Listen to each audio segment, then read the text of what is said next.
Hello everybody, today we are going to take a look at the Lockwood Assa Abloy 3572 series mortise lock. Okay, so this is a lock that's made by Lockwood, which is owned by Assa Abloy. So they also make other brands such as Whipco, Yale, Multi-Lock, and all those brands like that. Okay, so this one here is a Lockwood, and this is the old Synergy series. Okay, so apparently this model's no longer being produced. Apparently, this was actually scrapped because the selector, which is the 3772, has taken over. Okay, well before that you had the 3672, which was the Pentagon series. Now that one was the model that backfired. A lot of people won't talk about that one because of that incident, but this one here is the processor to that.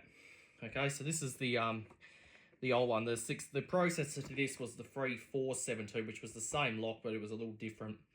Okay, so this one here is for timber doors. Okay, it's not for aluminium doors. The aluminium doors will be the 3582, which I don't have. I'm trying to get one, but this one here is just the full size one. So I'll quickly show you what's in the box here. Okay, so in the box we have our screws and accessories. We have our 2 spindles for the handles. There will be 2 screws to screw the lock body in the door, 2 for the strike, and there's also 2 metal ones for in case you're screwing the strike into a metal door frame, 2 with Loctite for your faceplate. So they're the screws right there. Okay, now the retaining pins are missing. That's because I actually took them out. I'll just go grab them. Got them over here in my box of lock parts. I do keep some lock parts around. Okay, you'll get 2 retaining pins which look like this here. Now they've actually changed these. These are black. They used to be nickel plate like that, but for some reason they're coming out in black now. I don't know why they're making them in black, but that's just the way they are nowadays. Okay, so this was before they stopped making this. So this is just new old stock. Okay, so this is what the retaining pins used to be. They used to be nickel, but now they're black. Okay, so that's a nickel one. I'll just pop that away. All right, so there are your 2 retaining pins. Those come with it. You have your striker plate, which is stainless steel. Okay, you also have your strike keeper box. This would go behind the striker plate, like that. We have the lock body itself, and of course the faceplate. And in the box is all the instructions and stuff like that. But I know how these type of locks work anyway. All right, so this is known as the Synergy. Okay, the 3572. Okay. There was also another screw in here that I forgot to mention, which is for the anti-lockout function for if you're using this with a privacy function. All right. So this lock has the diagonal pattern there. That would be, and the side to side. That will be for rose furniture, and you got the square furniture, and you got the round rose furniture. Okay. Now this one doesn't have holes on the sides here, like its successor. The 3772 actually has 2 holes here for escutcheon furniture. Okay, and the Lockwood's escutcheon furniture now actually has holes that you actually can screw directly through the lock body. So if you're going to use the escutcheon furniture on this, you might have to either drill holes into the lock body or just screw into the door, into the wood. Okay. Well, you really can't really drill into the lock body because on this side you have the yoke, and on this side here you have where the latch is, so you really can't do that. So this lock is not compatible with the new rose furniture. Some people just use plate furniture, which is I have some plate furniture. I'll just grab one for you. Most people just use this type of furniture here. This is known as the plate furniture. Okay, now this is just a plate. It's just blank, but there is ones with handles, cylinder holes, and turn snibs. I have one here. This is one with a handle and a turn snip. So this would be used on the inside, and this would be used with entrance. Okay, so on the entrance you would have your turn snip. On the outside you would have concealed fixing with a cylinder hole and a handle. So that would be used for more like an entrance set. Okay, there is lots of different functions that this lock comes in. Okay, so that's just a blank plate. All right. So now with this lock here, To set the hub function on which side you want to be locked and unlocked, you have to do it here on the body. So you would actually do that before you install a lock, as with the selector one, you can actually, it's here, okay? So the cons were you actually change the function, you actually have to pull this out of the door, okay? That was the cons. But as with the 3672 and the 3772, it was on the side, so it was more easier to work with. Okay, so, and once again, it's the same on this side. Okay, now this one here has the dead latching function. So it's this button here. So when this is depressed, this part here becomes solid, so you can't shim the lock open.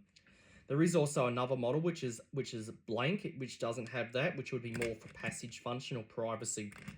Okay, now on the 3472, the latch was actually flat. You notice this one's curved. Okay, on the processor disc, it was a flat one, so that was the 3472. The 3372 was completely different. The lock body was actually orange. Okay, and it had a brass latch. Okay, the 3300 series had the brass latches. Okay, as with this one, it's stainless. Okay, so this is stainless steel. All right, so that's the lock body. You have your faceplate here. Okay, that basically just goes on the side like so. Okay, from the side of the door, this is all you'd see. Okay, now be aware that this is not, you can't interchange this with the new selector series because the dead latching function on the selector is a different shape. I will do a video of comparing this to the selector series, but right now I'm just showing you this lock just to show you what it looks like for those of you who've never seen it. Okay, so I'll pop that back in there. Okay, that's your faceplate there, your strike and your strike keeper.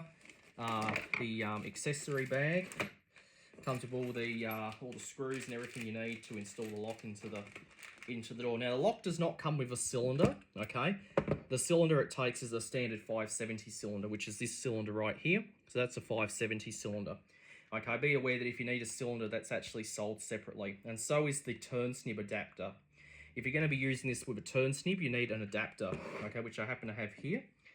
Okay, I have the cams and the adapter for this, and the adapters for this lock here. Okay, these ones here are for this lock only. These are for the latching lock. They're not for the deadbolt lock. Okay, this is the latching one. Okay, so we have the W cam, which is this one here. This one's used when you have the turn snib on the inside. We have the X cam. This one here just retracts the latch. That would be more for a storeroom or a night latch function. And we have the Z cam, which would be used for locking and unlocking, more like a classroom or entrance function. The turn snib adapters here, we have this one I call the X adapter. This one here just retracts the latch, so that will be once again used for night latch or the ones where you have the keypad, the digital. And of course you have this one, which is your Z adapter. So this one just locks and unlocks. Now this is a newer one. The very early ones of these actually had flat sides. This one's got triangle sides. So they used to be square on the older ones. Okay. The adapters have this plus in the middle here for your tail bar to go in. I have a tail bar right here. This would basically just go in there, and when you turn the snib, it will operate the lock. Okay. So that's your tail bar there. Okay. I'll show you how those work. All right. So I'll pop this cover off, and I'll show you where you put your cylinders in. I have a couple of cylinders here set up for you. Okay, this one here has the X cam on it. This one has the Z cam. All right, so I'll show you how these operate, this lock. All right, so I'll take the cover cap out. Let's put this stuff off to the side now. All right, so the X cam here will just basically retract the latch. Okay, I'll just quickly show you. Put the key in. Okay, I'll just hold this in my hand like this, and when I turn the key, it just retracts the latch. So that would be used with storeroom, okay, and night latch, or anywhere where you just want the key to retract the latch. So this will be used on places where the outside will remain locked at all times. So like storeroom function, okay. Okay, you can also use this on installation function where you have a handle on both sides that are always locked, and the key on either side will retract the latch. Okay. All right, so that's the X cam. Okay, the X adapter here is exactly the same. I'll just quickly show you that. I'll just pop that in there. Okay, and I'll quickly show you. Once again, it does the same thing. It just retracts the latch. So that would be more for night latch or the digital locks where you have the keypad. Now this one here is the Z cam. What this cam does is it locks and unlocks. Inside the lock, if you can see, you have this channel here. I'll pop this other cover out just a little bit more light in there, if you can see. In there, that part there, that's called the yoke, and that's what does the lock and unlock. So I'll pop this cylinder in here, and when I turn it, you see the cam catches on that yoke and moves it down. So that will be locked, unlocked. Okay, so that would be more, this cam here, the Z cam, just locks and unlocks. It doesn't retract the latch, it just locks and unlocks the handles. Okay, so that would be used for entrance or classroom, glass door, or anywhere where you want the key to the key or the snib just to lock and unlock the handles. Okay, so right now both sides of this are set to escape, so the handles won't lock on either side because it's set to escape on both sides. But if it was set to lockable, the handles would be locked. Okay. Now this adapter here, the Z adapter, it does the exact same function as this. I need to put it in. You need to put the yoke in the locked position. Okay, and then what you do is you line these two legs up with the yoke, like so. Just pop that in there.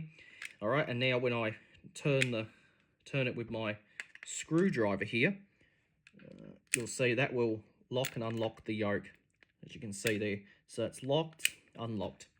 Okay, so that would be used with an entrance set. So if you had an entrance set, that's the adapter you'd use. Or if you had a privacy set, you'd use two of these adapters, one on both sides. And if you had double turn, like a turn on both sides, you'd use the same adapter. There's lots of different, this is a universal lock, so you can use this for different functions. Even the dual entry function, where you have two cylinders. I actually have the plate for that. I'll just grab it. So this plate here has the dual cylinder holes. So what I'll do is I'll just pop this together, just to give you an example of what it looks like with the dual cylinders. Okay, so that would be the dual cylinder lock. Okay, so that would be used on places where you need to give dual access. So places for where like fire brigade or second person would need to access the lock on the door. Okay, now this is a turnstile cylinder. You can do that with a turnstile cylinder, but this is what the dual entry would look like. It would basically just look like that. There is actually a mounting kit, a kit that you'd use to attach this to this. Okay, and there's actually a special cam, a spindle cam. All right, so that's that. I'll quickly show you how the handle goes together. So your spindles here, which are these would basically slot into the handle, like so. Okay, and I'll pop the handle on this side, and when you turn the handle, it pulls the latch back, as you can see there. But it'll only work when the lock's unlocked, but if the lock is locked, it won't pull the latch back. Okay, so that is basically how that works with the handle. This is the Lockwood handles once again. Now be aware when you buy the lock, be aware that you actually have to purchase the lock, the cylinders, the turn adapter, and the handles all separate. That's the way it all goes. And then you have the complete kit. And these are actually not cheap. This stuff's not cheap, okay? These adapters, they're like $20 an adapter. Okay, the cylinders, well, depending on where you get them, they're probably about $10 or $20 a cylinder. And these plates are not cheap either. These sell for around $60 to $100 or $60 to $170, depending on which one you get. Okay, well this one here sells for around about, maybe about $170 to what I know. Okay, so that's what it would sell for. They're not cheap. So for an complete entrance set, you could expect to pay probably around $400 worth of parts just to get that. But you do get good quality because it's made by Lockwood, which is an Australian manufacturer. They're also Australian made, and you do get good quality. These are solid stainless steel. Okay, they're pretty thick. Okay, and they're pretty heavy. They've got a bit of weight to them. These adapters, you got stainless steel cam, you got a brass insert and steel. Okay, and these cams, I think these are nickel. Okay, so they are pretty good quality. Okay, so that's basically all there is to this lock. Okay, oh, and this is your tail bar once again. That goes. Okay, so that goes with that. Just pop that off to the side. Okay, so that is the lock body right there. It has these little plastic caps here which cover up the cylinder holes, okay, depending on the function you have. Okay, if you're using a passage function, then you don't need to take these out, because passage has no key, no turn snib, no nothing. It's basically just purely handles. Okay, so, and privacy function, you would use two of these, one on either side, and you'd use the privacy tail bar, okay, and you would have a, on the outside you'd have the emergency override with the flat blade, and you'd have the disabled turn snib. Okay, that would be privacy. Then of course you've got your entrance, which has the key and the handle and the turn and the handle. You've got night latch, which has just a key or a turn snib. Glass door with a key and handle on both sides. Classroom with a key on the outside and a handle, and just a handle on the inside. You can also have a cupboard set where it's just a handle on the outside and a blank on the inside. So there's lots of different functions that you can do with this type of lock, because it's a universal lock.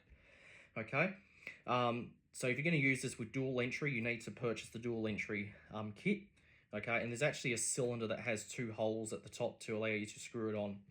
Okay, and that's the X cam. So that one just retracts the latch. X adapter retracts the latch. Z cam to lock and unlock. W cam, lock and unlock when you got the turn snib adapter in. And that's the Z adapter there. They're all the parts for the Synergy. And after doing a few experiments, it turns out the selector cams, which would be the V cam, the X7 V adapter, and X7 adapter, actually do work on this lock. They actually do work. Okay, I'll show you that in another video. Okay, so that is the Lockwood 3572 Synergy series mortise lock, the old school one. Okay, and this is not the model that backfired. The model that backfired was the 3672, the Pentagon series. I don't have one, but if I do get one, I will do a video of it, okay, and explain how it backfired. Okay, so that is the lock there. Is there anything else I haven't told you? Yeah, so this one here, the faceplate doesn't have the series on it like its successor. It just says Lockwood Assa Abloy. It's got the 3570 series on here. Okay, as we're on the newer one, it's actually got it stamped on the faceplate. So that's something different. Okay. And also the lock doesn't come with any cams like the successor. The successor actually comes with a cam included, which is nice. Okay, so that's all there is. I guess that's it. So that is the Lockwood 3572 series mortise lock. Hope you enjoyed, and that'll be it.